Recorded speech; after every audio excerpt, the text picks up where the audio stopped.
Welcome to the WRAL Daily Download. I'm Grace Holland. The crackdown on a bar in Raleigh with a violent past continues.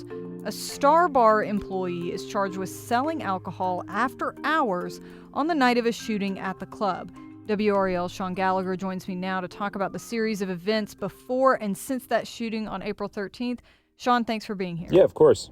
Okay, so where is StarBar in the city, if people aren't familiar, and how long has it been around? Yeah, so they really opened up their doors almost about 15 years ago. I think it was around 2010 that we see the first iteration of, business entity titles happening. And the bar is actually located kind of close to Wake Med. It's about a mile and a half away, just off of Newbern Ave, just north of where Newbern Ave is.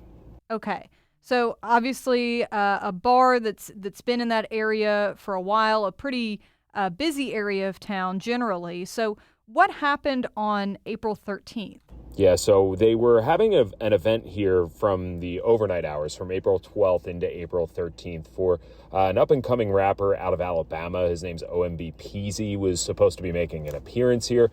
And from what we know, there was some sort of issue with him being here at the club. From what we've gathered, maybe an issue with whether or not he was going to be performing or if he was just going to be showing up, kind of, making his presence felt here as an up-and-coming artist in the game. So there was some sort of dispute and there was gunfire that erupted. His van that was parked out back was filled with bullet holes from it. No one was injured as a result of this shooting, but the biggest thing to come of this is that it wasn't a surprise to anyone. This is something that has frequently happened at StarBar, that they've had to deal with violence like this in the past. Okay, so let's skip forward a little bit to these charges that were filed in the last few days. How do those charges tie into the investigation that the North Carolina ALE has been doing since this started? Yeah, so really the only thing that ties it together at this point is that it happened on the same date. We're not talking about anything related to the shooting at this point. We don't know if anybody has been arrested at this point in relation to the shooting. That has not been publicized yet. But basically, the alcohol law enforcement group has put out warrants for two men who are considered employees here, and then also arrested a woman who's a bartender here. She's the only one that is facing actual charges at this point, and that woman is Chianti Glover. She's a bartender. According to her social media sites, she is a pretty well-known bartender in the area. And the charges that she's facing are misdemeanors for selling alcohol after hours. This is, the hours that they have posted for this bar are until 2 a.m. That's when bars are supposed to close. But they held these kind of after hours parties that are highly publicized, and they continue to sell alcohol afterwards. And just such an occasion happened on April 13th during that event. Okay. And in the course of your reporting on Tuesday, were you able to talk to that bartender or her representation? No, we didn't talk to her. She got a public defender for her first appearance. But it's important to reiterate, these are just misdemeanors. They are very low-level charges that she's facing.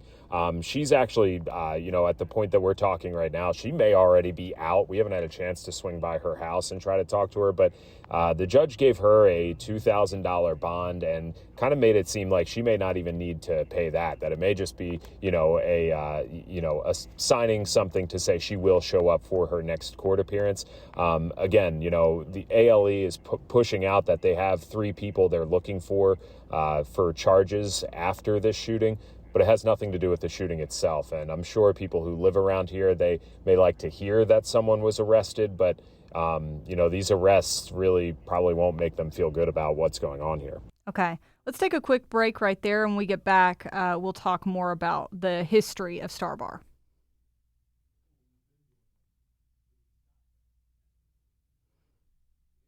Shaun, before the break, we were getting into what's been going on with StarBar since earlier this month.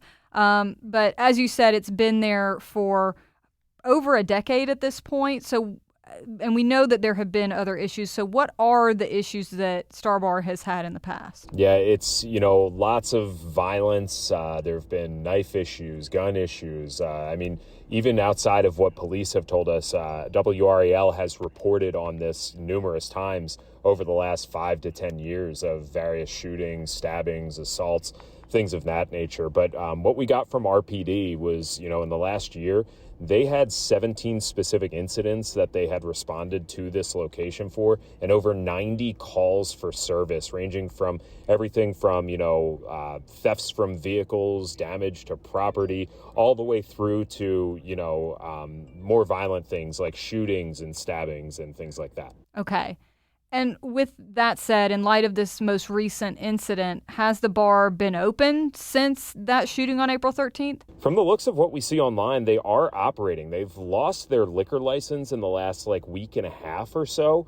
So I don't know to what extent they're operating, but we do see that they continue to promote events that they apparently are going to have. I mean, even this upcoming Saturday, they're supposed to be having another hip hop artist that is supposed to be here. His name is Baby Mel. He's another up and coming artist, has, tens of thousands of followers on Instagram, supposed to be here. And I actually reached out to his booking agent to be like, hey, do you know what's going on with StarBar? Are you guys still expecting to be here? And he said, yeah, they were fully expecting to be here. And I was like, well, you might want to be aware of what we're reporting here. He had no clue that they were dealing with a shooting here within the last couple of weeks or within the last month. And he said he was lightly aware that they may have lost their liquor license. He told me in a text that he had been in touch with the owners, and they said they were trying to figure out a new venue to go to because of that. But he was under the impression that they would be here at StarBar on Saturday, that everything was squared away. And he actually told me that he had no idea about that shooting and said this is not a safe environment for his artists. So very up in the air right now whether or not that artist will be here on Saturday. They're still working on a possible statement for me just about the whole situation. Right. And given all of that and the fact that the bar has lost its liquor license but seems to still be operating, have you been able to talk to the owners or anything about how they're still able to be open at all or what their logic is? Yeah, we put a lot of miles on the odometer trying to go to various homes that the owner has listed.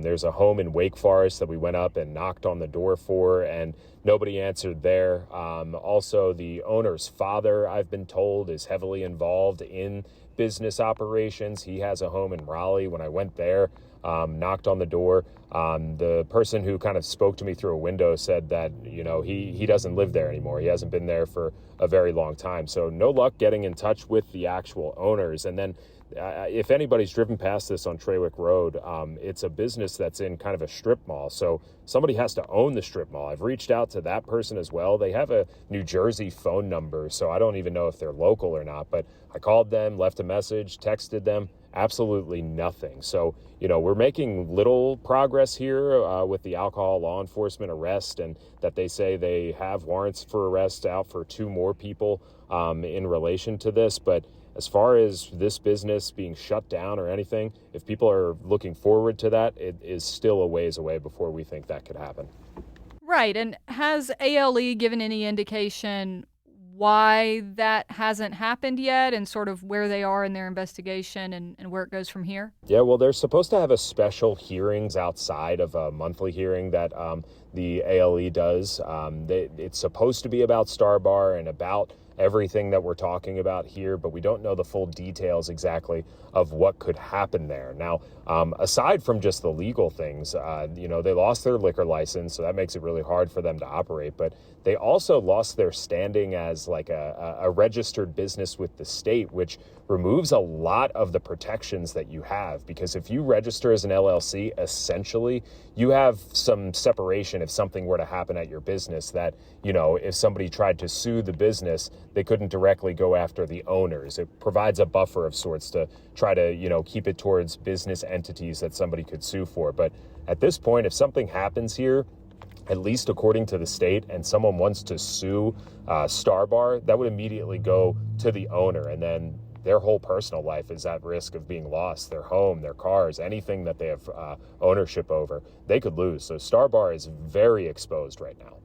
Right. Okay. Well, we will keep a close eye on what comes out of that hearing on Wednesday. Thank you so much, Shaun. And thank you for listening to the WRAL Daily Download and for making us part of your morning routine. Another great way to get WRAL news is the Morning Briefing newsletter. That's a daily email with Triangle news, events, and headlines to help you get ready for the day. Sign up at WRAL.com/newsletter.